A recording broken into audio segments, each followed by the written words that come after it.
নেতাজি সুভাষচন্দ্র বসু আন্তর্জাতিক বিমানবন্দরের পক্ষ থেকে আজ সকালে বন্দে মাতরমের সার্ধশতবর্ষ উদযাপন করা হয়।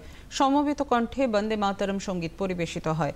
সামিল হয়েছিলেন বিমানবন্দরের ডিরেক্টর বিক্রম সিং সহ অন্যান্য কর্মী এবং যাত্রীরা। ডিরেক্টর বলেন, বন্দে মাতরম সাধারণ মানুষের মনে দেশভক্তির ভাবনা প্রজ্বলিত করে।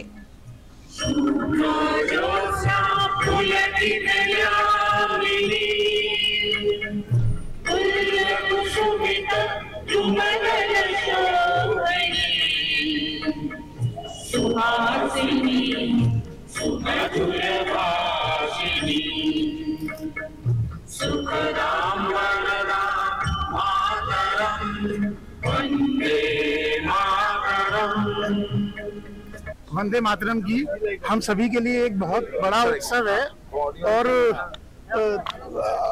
इसमें हमारे सभी स्टाफ का और पैसेंजर्स का साथ मिलकर के जब हमने इसको गाया तो हमारे सबके अंदर देशभक्ति की भावना बहुत ज़्यादा प्रज्वलित हुई ऑब्वियसली।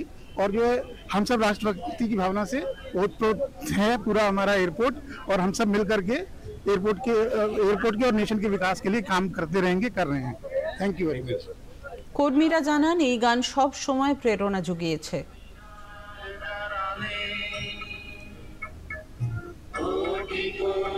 তো এই বন্দে মাতরম গান আমাদের বিভিন্ন সময় উৎসাহ জুগিয়েছে, আমাদের এগিয়ে যেতে মোটিভেশনাল ফ্যাক্টর হয়ে গেছে। আজকে আমরা সেই বার্তাটাই আবার পৃথিবীর কাছে, দেশের কাছে বলবো না, কারণ দেশের সকল মানুষ এটাতে পুরো আবদ্ধ থাকে, আবিষ্ট থাকে, মোহিত থাকে। তো আমরা চেষ্টা করেছি সারা ভারতবর্ষ জুড়ে চলবে এবং সারা পৃথিবীর মানুষ জানবে যে ভারতবর্ষ সব দিক দিয়ে কতটা সমৃদ্ধ।